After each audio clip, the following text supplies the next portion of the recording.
Bismillahirrahmanirrahim. Assalamu alaikum dear students. Hope you all are doing well. Today we are going to start lecture number 3 of chapter number 18. Our today's topic is principal usage of important medicinal drugs. Dear students, सबसे पहले आप topic के name को understand करेंगे. Principle means उसूल. Usage का क्या मतलब है? इस्तेमालात ऑफ इम्पोर्टेंट मेडिसिनल ड्रग्स, यानी कुछ यहाँ पे अहम मेडिसिनल ड्रग्स को डिस्कस किया गया और उसको बताया गया है कि इसके प्रिंसिपल यूजेज क्या है, यानी उसूलन इनका कहाँ कहाँ पे इस्तेमाल होता है.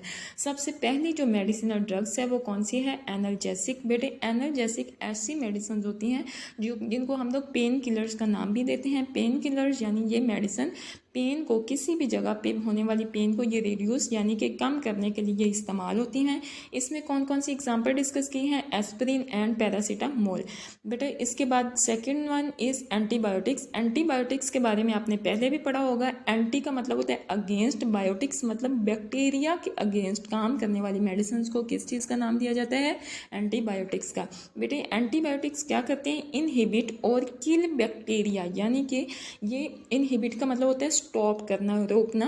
किल का मतलब मारना, यानी कि ये बैक्टीरिया की ग्रोथ को या तो ये स्टॉप करवा देंगी या फिर ये बैक्टीरिया को बिल्कुल ख़त्म कर देंगे जिस जगह पे बैक्टीरिया इन्फेक्शन कॉज करते हैं. इन मेडिसिन को किस चीज़ का नाम दिया जाता है? एंटीबायोटिक्स का. उसके बाद उन्होंने कहा ये वाली एंटीबायोटिक्स किस लिए यूज़ होती हैं? To treat bacterial infection. Bacteria की वजह से होने वाले इन्फेक्शन को ट्रीट करने के लिए ये इस्तेमाल होती हैं, जिसमें एग्जाम्पल टेट्रासाइक्लिन, सेफेलोस्पोरिन, टेरासाइक्लिन etc. बेटे उसके बाद है सेडेटिव्स. अब सेडेटिव्स कौन सी मेडिसिन होती हैं? ये भी मेडिसिनल ड्रग्स ही हैं. सेडेटिव्स का बेटा ये क्या करती हैं? Induce sedation. इंड्यूस का मतलब है ज़बरदस्ती सिडेशन कॉज करना. सिडेशन किसको कहते हैं? गनूदगी. यानी ऐसे लोग जिनको बेचैनी रहती है किसी भी वजह से और उनको नींद नहीं आती, तो वो लोग क्या करते हैं? वो सेडेटिव्स मेडिसिन का इस्तेमाल करते हैं. उससे क्या होता है? ये मेडिसिन लेने से उनके अंदर गनूदगी तारी हो जाती है, यानी कि उनकी इरिटेबिलिटी और एक्साइटमेंट जो उनको बेचैनी वगैरह होती है वो क्या हो जाती है? ख़त्म हो जाती है. और ये सेडेटिव्स किस तरह से काम करती हैं? ये बेटे हमारी बॉडी में जाके हमारे CNS यानी कि जो हमारा सेंट्रल नर्वस सिस्टम है जिसमें ब्रेन और स्पाइनल कॉर्ड आती है, यानी ये हमारे ब्रेन को जाके डिप्रेस कर देंगे. डिप्रेस यानी कि उनकी फंक्शनिंग को स्लो कर देंगे. जब हमारे ब्रेन का फंक्शन ही स्लो हो जाएगा तो देन क्या हो जाएगी? गनूदगी तारी हो जाएगी. इसमें बेटा एग्जाम्पल किस चीज़ की दी हुई है? डायज़ेपम. डायज़ेपम एक मेडिसिन का नाम है जो किसमें इंक्लूड है? सेडेटिव्स में. उसके बाद बेटे है वैक्सीन. अब वैक्सीन कौन सी मेडिसिन होती हैं? बेटे वैक्सीन आपको पता है कि ऐसे मटेरियल्स होते हैं जो कि बीमारी आने से पहले ही दे दिए जाते हैं, यानी कि ये मटेरियल, ये केमिकल्स जाके क्या करते हैं? डिवेलप इम्यूनिटी, यानी ये बॉडी में जाके इम्यूनिटी को डिवेलप करते हैं. इम्यूनिटी क्या है?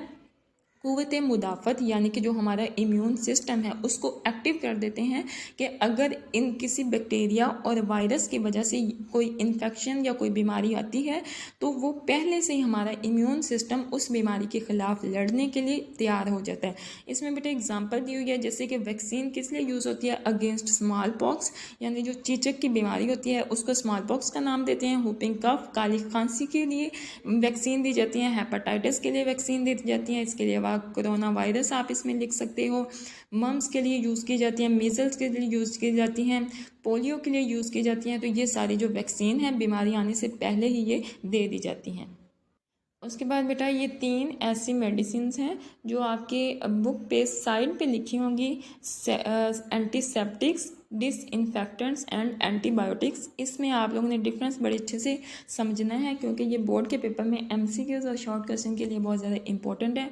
बेटा एंटीसेप्टिक्स क्या होती हैं? एंटी मतलब अगेंस्ट, सेप्टिक्स. अब ये ऐसी मेडिसिन होती हैं reduce chance of infections on skin. याद रखिएगा ये मेडिसिन ऐसी मेडिसिन होती हैं जो कि स्किन पे इन्फेक्शन होने से बचाती हैं, यानी इन मेडिसिन को, एंटीसेप्टिक्स को हम स्किन पे ही अप्लाई कर सकते हैं. इसको हम लोग जो है वो बॉडी में नहीं ले जा सकते. जैसे कि पायोडीन वगैरह हो गई उसको, या फिर कोई लोशन वगैरह हो गया, उसको हम लोग कहाँ पर अप्लाई करते हैं? अपने स्किन के ऊपर अप्लाई करते हैं. उसको हम लोग पीते नहीं हैं या हम लोग अपनी बॉडी के अंदर नहीं लेके जाते. देन बेटे है दूसरा नंबर पे देखिएगा डिसइंफेक्टेंट्स। अब डिसइंफेक्टेंट्स ऐसी मेडिसिन होती हैं, ये किस लिए यूज़ होती हैं, इनहिबिट और किल यानी स्टॉप करती हैं और किल या रोक देती हैं माइक्रो ऑर्गेनिज्म यानी बैक्टीरिया वगैरह को ये मार देती हैं ऑन नॉन लिविंग थिंग्स या नॉन लिविंग ऑब्जेक्ट्स, यानी कुछ ऐसी बेजान चीज़ें, कोई बेजान ऑब्जेक्ट्स हैं जिसके ऊपर बैक्टीरिया वगैरह मौजूद होते हैं। जैसे कि हम लोग एग्जांपल ले लें, हमारे फ़र्श के ऊपर ही हम लोग क्या यूज़ करते हैं, उसको सफाई के लिए फ़िनोल यूज़ किया जाता है। इसके अलावा हम लोग हार्पिक यूज़ करते हैं। इसके अलावा सर्जिकल जो इंस्ट्रूमेंट होते हैं उनको साफ़ करने के लिए क्या कुछ केमिकल्स यूज़ किए जाते हैं, वो क्या कहलाते हैं, डिसइंफेक्टेंट्स कहलाते हैं। अब आपने इसमें डिफरेंस याद करना है कि जो एंटीसेप्टिक्स हैं वो कहाँ पे यूज़ होती हैं, ओनली स्किन के ऊपर अप्लाई होती हैं, और डिसइंफेक्टेंट्स कहाँ पे इस्तेमाल होते हैं, नॉन लिविंग ऑब्जेक्ट्स के ऊपर ये इस्तेमाल होते हैं। और देन आप लोग देखें नेक्स्ट एंटीबायोटिक्स, जो हमने पहले भी डिस्कस कर लिया, किल और इनहिबिट द बैक्टीरियल ग्रोथ, ये बैक्टीरिया को किल करती हैं या फिर उनकी ग्रोथ को रोक देती हैं। बेटे यहाँ ये किस पे यूज़ होती हैं, इन और ऑन द बॉडी, यानी कि ये बॉडी के अंदर भी यूज़ होती हैं और बॉडी के बाहर भी इसको हम लोग इस्तेमाल करते हैं। तो इन तीनों में मेन डिफरेंस क्या है, antiseptics only use on skin, disinfectants only use on non living objects, and antibiotics जो हैं वो बॉडी के ऊपर भी अप्लाई हो सकती हैं और हम लोग इसको जो है वो बॉडी के अंदर भी ले जा सकते हैं, इसको हम लोग यूज़ कर सकते हैं। आज का बेटे ये हमारा जो टॉपिक था, ये शॉर्ट क्वेश्चन और MCQs के हवाले से बहुत ज़्यादा इंपॉर्टेंट है। आपने इसको अच्छी तरह से याद करना है। अगर किसी को कोई कन्फ्यूजन हो तो वो मुझे इनबॉक्स में मैसेज कर सकते हैं। ओके, थैंक यू, अल्लाह हाफिज़।